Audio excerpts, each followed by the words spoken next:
Start करते हैं अब कंटिन्यूटी के डिफिनेशन से।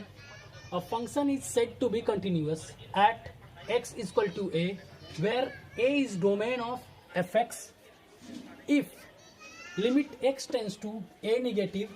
ये एक तरीके का फॉर्मूला है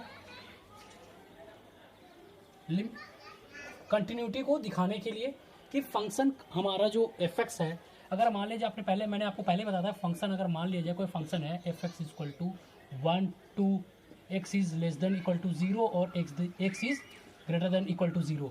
ये अगर कोई फंक्शन है तो इसका left hand limit, right hand limit और फंक्शन तीनों इक्वल होगा तो ये फंक्शन कंटिन्यूअस कहलाएगा, वरना ये डिसकंटिन्यूअस कहलाएगा। तो उसी को अब बता रहा है कि इसी को बता रहे हैं हम कि रीजन ऑफ डिसकंटिन्यूटी के होने के रीजंस क्या क्या हो सकते हैं। आपको तो पता है कि अगर L H L equal to R H L equal to function F X हो गया तो ये कंटिन्यूअस है, लेकिन अगर ये डिसकंटिन्यूअस होगा तो डिसकंटिन्यूअस होने के क्या क्या रीजन हो सकते हैं। तो इस रीजन को यहाँ पे दिखा रहे हैं। अगर कोई फंक्शन कंटिन्यूअस नहीं है तो वो डिसकंटिन्यूअस होगा।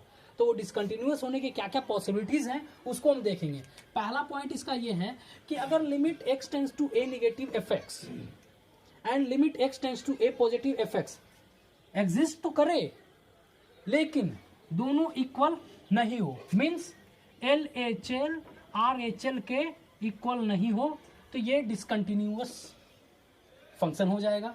दूसरा पॉइंट इसका है कि limit x tends to a negative F X and limit x tends to a positive F X exist करे एंड आर इक्वल, और दोनों इक्वल भी हो, लेकिन but not equal to function F A. X की वैल्यू जो a होगी वहां पे वो इक्वल ना हो, मतलब एल एच एल इक्वल हो आर एच एल के बट एफ ए के इक्वल ना हो, तो भी ये फंक्शन डिसकंटिन्यूअस होगा। ठीक है।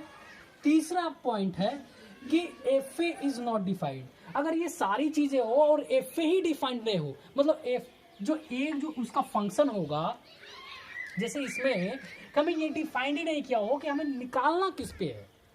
फंक्शन तो दे दिया कि एक ये है एक ये है, जो फंक्शन है 1 और 2 है, लेकिन हमें एक्स की वैल्यू निकालना किस पे यही नहीं बताया जाए क्वेश्चन में, तो हम उस क्वेश्चन सॉल्व कैसे करेंगे, वो भी डिसकंटिन्यूअस के कैटेगरी में आएगा। ठीक है। इसी का अब हम एग्जांपल देखते हैं एक्सरसाइज के थ्रू, तो फिर इसका और क्लियर हो जाएगा कि इसको हम एक्चुअली इस वाले फॉर्मूला को हम जब हम कोई निकालेंगे तो इसको लगाते कैसे हैं और उसको वैल्यू को हम सॉल्व कैसे करते हैं।